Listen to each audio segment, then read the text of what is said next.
मंडळी, हा जो समोर बघताय हा आहे गोवागड किल्ला आणि ते जे दुरावस्था बघा किती काय झाले. हा हर्णेमध्ये गोवागड किल्ला. हे बघा इथे बोर्ड लावला आहे, मी तुम्हाला झूम करून दाखवतो. दिसेल की नाही माहिती नाही, पण ट्राय करूया.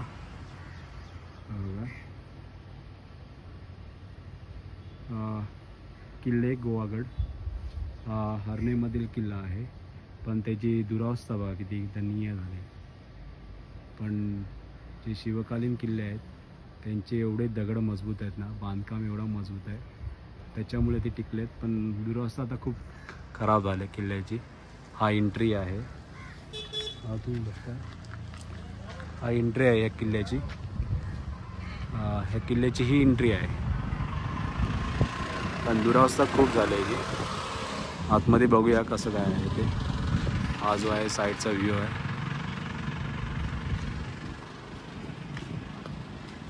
हे बघा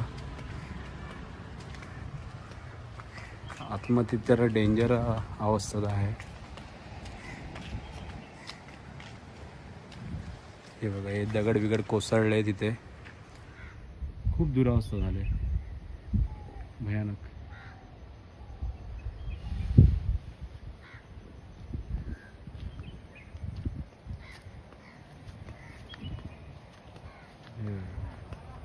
ही किल्ल्याचं विहीर होती. हे बघा अवस्था बघा काय झाली तिची.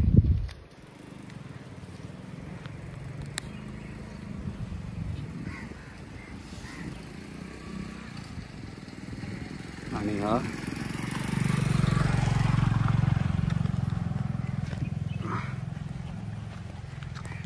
हे किल्ल्याचे दरवाजे होते असं मला वाटतंय. सो म्हणजे तुम्हाला कोणाला माहिती असेल या किल्ल्याबद्दल माहिती तर नक्की कमेंट करून सांगा. हे बघा सगळे दगडे कोसळलेत. आतमध्ये झूम करून दाखवतो तुम्हाला. अवस्था बघा काय झाली किल्ल्याची.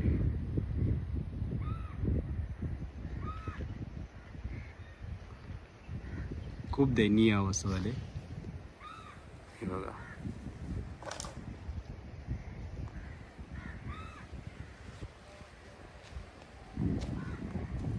हे बघा खूप म्हणजे खूप दयनीय अवस्था झाली.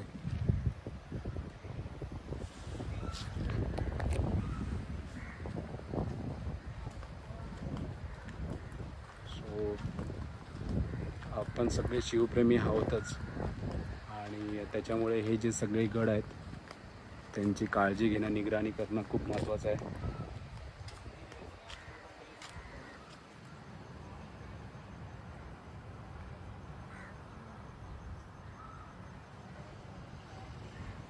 आणि हा किल्ल्याचा भाग आहे. पण थोडं वरती बघूया कशी अवस्था आहे किल्ल्याची.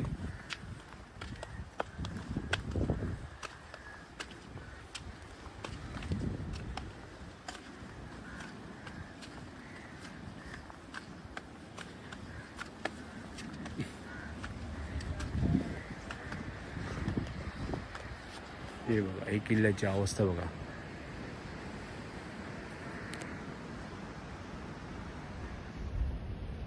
अवस्था बघा किल्ल्याची काय आहे.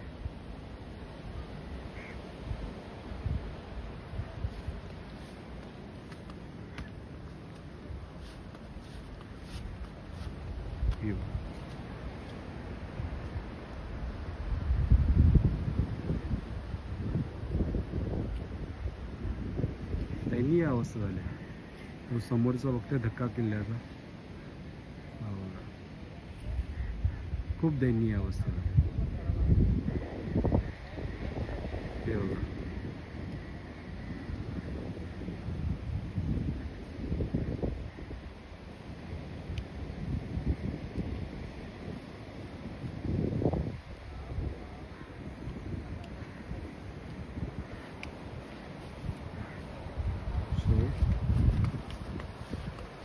म्हणजे नक्की विचार करा.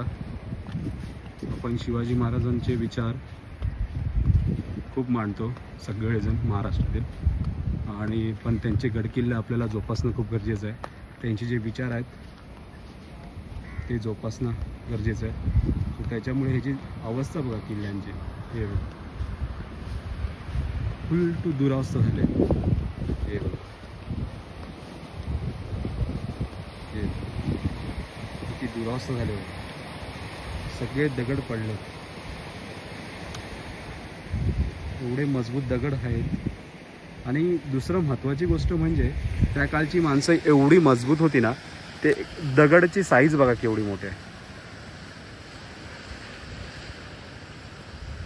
एका दगडाची साईज एवढी मोठी आहे, मग त्या काळची माणसं किती मजबूत असतील बघा. हा बघा, हा इकडे पण कोसळला आहे. मी पुढे जाऊ शकत नाही कारण कोसळू शकतो. कोसळलाय, पूर्णतः कोसळलाय. हे बघा, हे दगड खाली जे दिसत आहेत ना तुम्हाला, ते ह्याचेच आहेत. पूर्णतः कोसळलेला आहे भाग. खूप दयनीय अवस्था झाली त्या किल्ल्याची, खूप म्हणजे खूप दयनीय. आणि या साईडचा समुद्र किनारा बघताय त्या किल्ल्याला. एक दगडची साईज बघा केवढी मोठी आहे. कसं त्याने दगड आणला असेल आणि लावला असेल, किती त्याच्यावरून कळतं की किती मजबूत होते पहिले जी शिवकालीन माणसं होती आणि गडकिल्ले बांधले. त्यांची साईज काय असेल, त्यांची मजबूती काय असेल, त्यांना ताकद किती असेल, ते ह्याच्यावर अंदाजा करू शकता तुम्ही. हा आहे किल्ला. हा किल्ला आहे हर्णे या गावामधील, दापोली तालुक्यातील.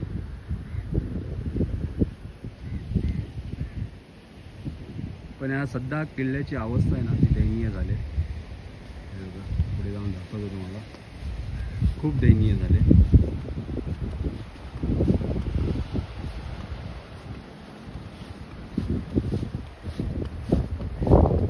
आपल्याला याच्यावर काहीतरी विचार करावा लागेल सगळ्यांनी एकत्र येऊन.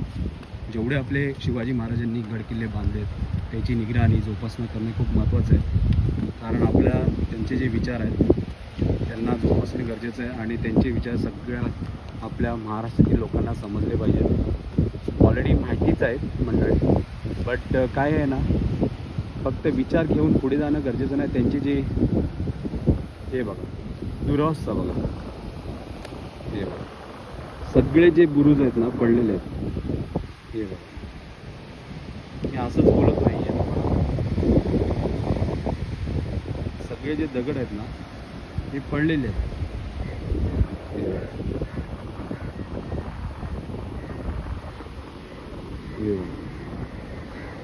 पूर्ण कोसळले.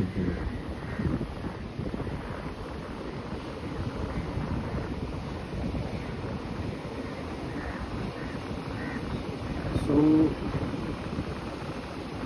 आपल्या सरकारने सुद्धा याच्याकडे लक्ष देणं खूप गरजेचं आहे. कारण ही जी वास्तू आहेत, म्हणजे काय गडकिल्ले आहेत, त्यांना जोपासणं आपल्या महाराष्ट्रातील सगळ्यांचंच म्हणजे जोपासणं गरजेचं आहे. हे बघा मंडळी, जर शब्द चुकत असेल तर माफ करा, सांभाळून घ्या. एवढे चांगले आपले गड आहेत शिवाजी महाराजांनी बांधले. बघा ना, त्यांची जोपासना बघा. हे बघा सगळे पडले. हे बघा काय अवस्था आहे बघा.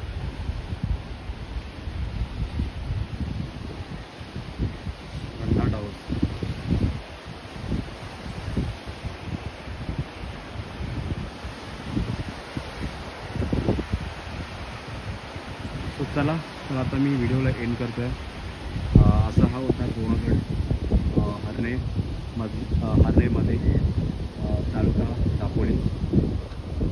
चला तर मग आता व्हिडिओला एंड करूया.